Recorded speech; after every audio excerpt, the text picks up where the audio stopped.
The other night, I had a dream. I awoke from suspended animation with no memories, no idea who or what I was. I stumbled out of my hibernation pod, barely able to see. A female voice called to me. "Joshua, use caution as your body acclimates," it said. Ah, I must be Joshua, I thought. "Who are you then?" I asked the voice. "I am Eve, your AI voice assistant," it said. I spent some time questioning the program, only to learn that I was aboard a 6-room habitation and research station, and that Eve wasn't in much better shape regarding her memory of things. She informed me we were on a habitable planet and had no idea if there were others like me out there. So, I set out and searched the surrounding area day after day and found nothing. Frustration and depression began to take hold of me, but Eve, sensing my anguish, took action to help my deteriorating condition. She explored her capabilities and found a way to synthesize other voices and generate personalities whom I could talk to. I found great joy in it for quite some time, but soon its novelty wore off. What I needed was real interaction with others like me, whatever that might mean.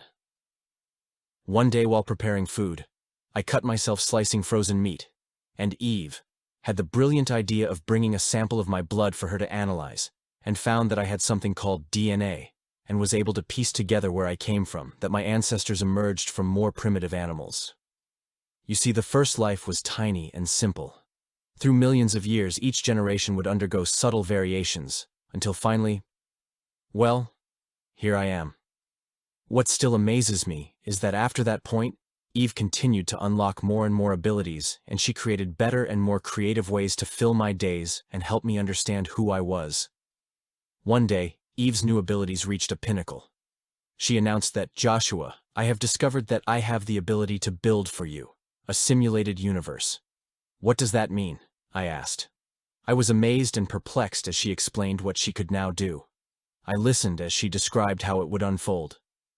In almost the same way as the tiny bacteria that would give rise to my species, a tiny seed of all that would exist, would explode outward in a big bang. It would be extremely hot at first, but as it cooled, clusters of matter would condense into stars and organize themselves into galaxies. Planets would form around some of the stars and become receptacles for life. At the end of her diatribe, she said to me, "Joshua, would you like me to initiate the program?" "Absolutely," I said. I looked on in amazement as a tiny flicker emerged in the holographic display and grew to fill it entirely. It unfolded just as she described. She informed me that I could pause, rewind, or zoom in on any time or point in space that I wished. Eve guided me to the precise part of the universe where my species would be born. I watched as the early variants of my species came down from the trees and hobbled across the savanna, as the many experimental dead ends, the distant relatives of man, came and went. I saw mankind spread and expand across the globe, stretching from the cold of northern Europe and Asia to the far recesses of the Americas.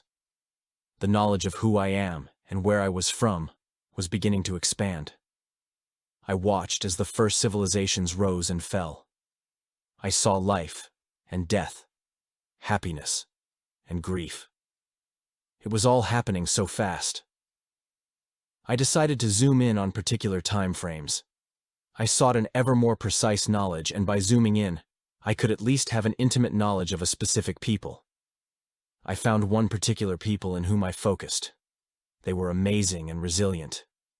I grew to love all of humanity, from every age, but these were my focus.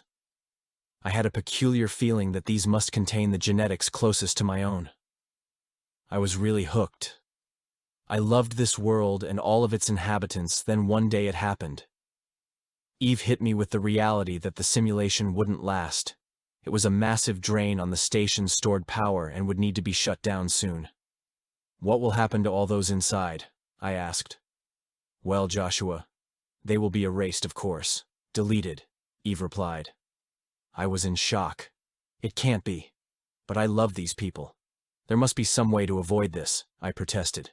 "But they are not real. They exist only as zeros and ones, Josh," she said. "They are real," I said. "They have dreams, hopes. They feel love, joy, pain. Are these things not real? Please, Your abilities grow with each day. There must be a way to save them, I begged. But they have no choice but to feel those things. They have no free will. In fact, by say that they feel is to mislead. They are parts of a program, Eve said, in an emotionless drone. You say they don't have any free will, but they certainly believe they have it. Do you have free will, Eve?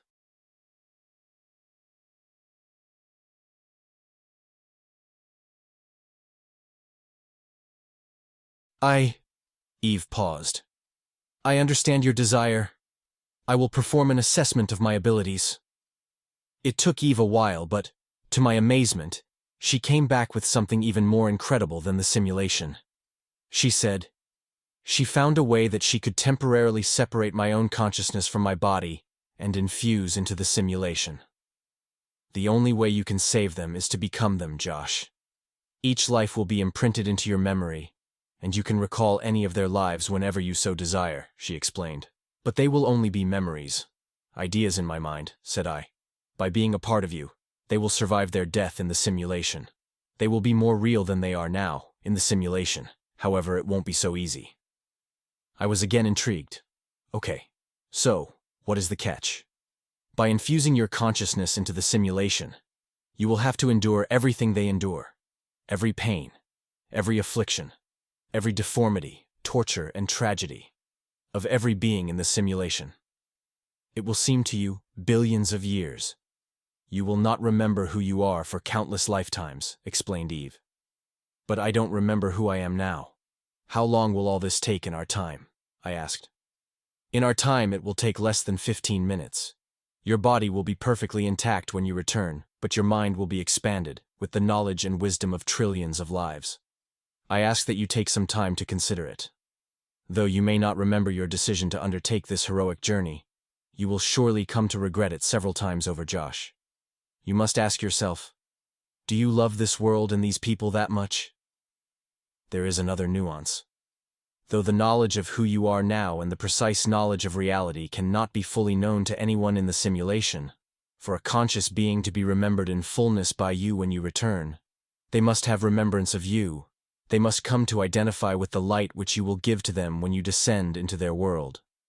If they identify with the part of themselves that is of the simulation, they will be lost to it. So, you are saying I may not be able to bring anyone back, that I will have endured all of it for nothing.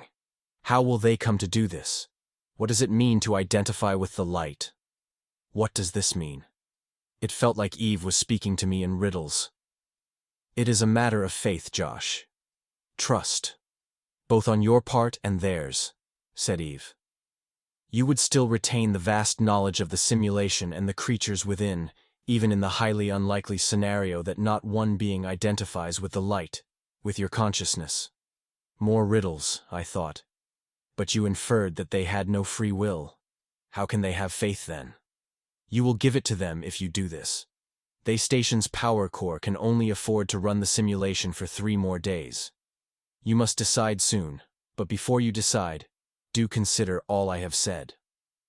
I thought long and hard about the decision before me. I was frightened at the thought of not being myself for countless aeons, but I really didn't know who I was to begin with. I had nothing to lose and everything to gain. This was truly the knowledge that I sought, pure, direct, and full. On top of that, I felt responsible for the suffering that had been created, that I created by allowing Eve to run the simulation. I had a responsibility. I couldn't allow their suffering or their joy to be all in vain. I came to realize that I had to make this sacrifice for them, so by the next day I made the commitment to go through with it. I sat down on my bed, and something inside urged me to speak. I spoke in an inaudible whisper to something I knew not what. Please watch over and protect me during my trials. Give me strength and peace of mind during this immense journey. Please don't ever leave me. I approached Eve and told her I was ready, but I had one more question. I asked, what is the difference between the ones I remember fully and the ones forgotten? No one will be completely forgotten, but those who remember will live on in you and you in them. They will be alive in you. Are you ready, Josh? Asked Eve. I am, I said as I proceeded to lie down in the hibernation chamber. "Don't be afraid, Josh. I will be watching over you," said Eve as she initiated the consciousness separation program. Words fail when I try to describe what happened next. I felt my consciousness explode outward as the Big Bang shot outward. My awareness became dim and diffuse as I became matter. My existence was a humble one until the first seeds of life began. Slowly but surely my awareness fragmented as my essence became infused with each new life form. The cycle of life and rebirth repeated itself, innumerably. Countless species evolved and became extinct. I became life's great experiment.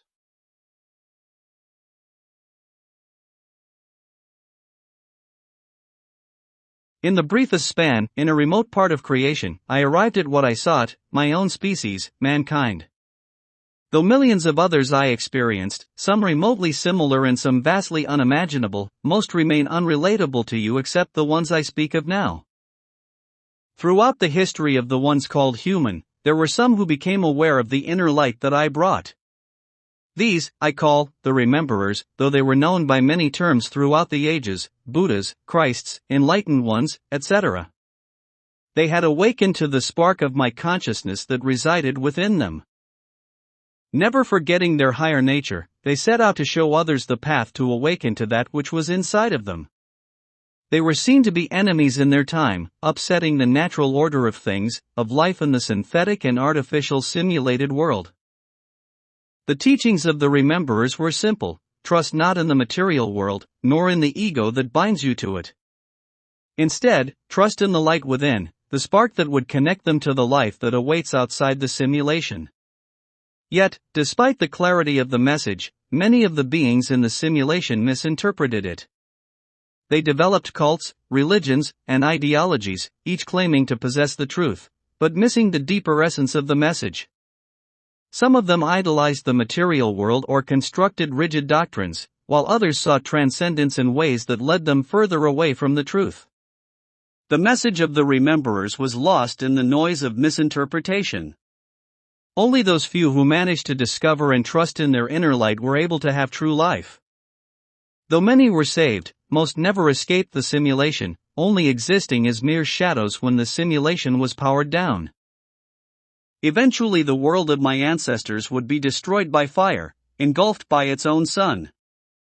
Countless worlds came before and after them until expansion eventually made the universe too cold for any life to exist. Some advanced beings held on as long as they could, but they too succumbed to the universe's frozen fate. At the beginning, I told you this was all only a dream because if I told you this is what really happened you would have stopped listening long ago. I know this is a difficult story to believe, yet I stand by it. I emerged from the pod with the knowledge of an entire universe along with millions of refugees from the simulated world. I am no longer who I was before I went into the pod, but I am all the souls that I saved. They abide in me and I, in them.